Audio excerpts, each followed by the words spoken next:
Hey, this is Christian, and today I'm looking at 1 Timothy chapter 4, starting at verse 14. Do not neglect the spiritual gift that is in you, which was given to you when the prophets spoke and the elders laid their hands on you. Practice these things and devote yourself to them, in order that your progress may be seen by all. Watch yourself and watch your teaching. Keep on doing these things, because if you do, you will save both yourself and those who hear you. Do you ever find yourself where you're just tired? And I don't mean like exhausted, it's been a long day, but like when you're internally tired. That point where you're just like, I can't. Like, I can't. I don't want to do another thing. I don't want to go to another place. I don't want to fight anymore. I'm out. I feel like Paul is thinking ahead for that moment coming for Timothy. And so he's writing this letter to him, anticipating that moment. He's going, you know what, there's going to be some rough days ahead. So I'm going to write you this letter so that you're prepped for when that comes. There's a point in here, if you go back, where he tells them, don't let them despise you because of your youth.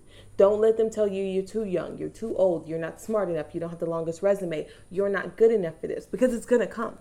It's not that he's saying, hey, so just in case. He's going, nope, this is what's going to happen. There's going to be a day when you're going to walk in the room and they're going, sorry, you're not tall enough. You're actually too tall. We only want people with curly hair. Actually, today we're not taking anybody with curly hair. These days are going to come.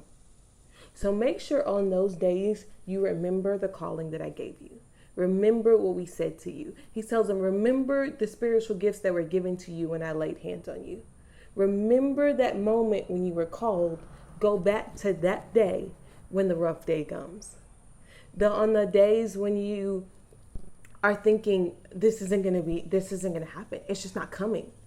God made me a promise and it's 5 years down the line and we haven't gotten anywhere near it. Remember the promise.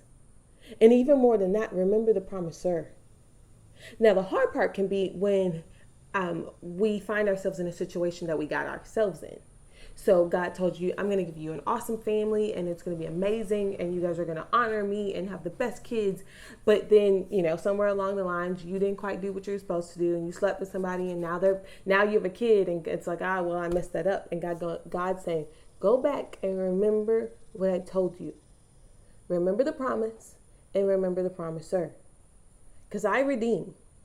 I don't change the past, but I will always redeem your future. You might be too young in people's eyes. You might not be smart enough in your own eyes. But remember what I called you to.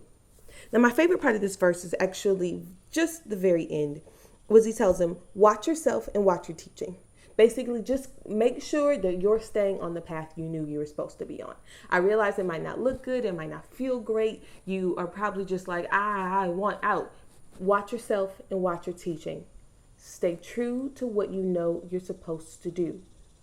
Keep on doing these things, because if you do, you will save both yourself and those who hear you. He's telling Timothy, your destiny is not the only one at stake here. There are people that are depending on you. The calling and the dreams that are in you guys, those are the keys that unlock other people's calling and dreams. It's not just your dream that's at stake here. Keep on grinding, keep on fighting, keep on trusting God. We need you. Love you.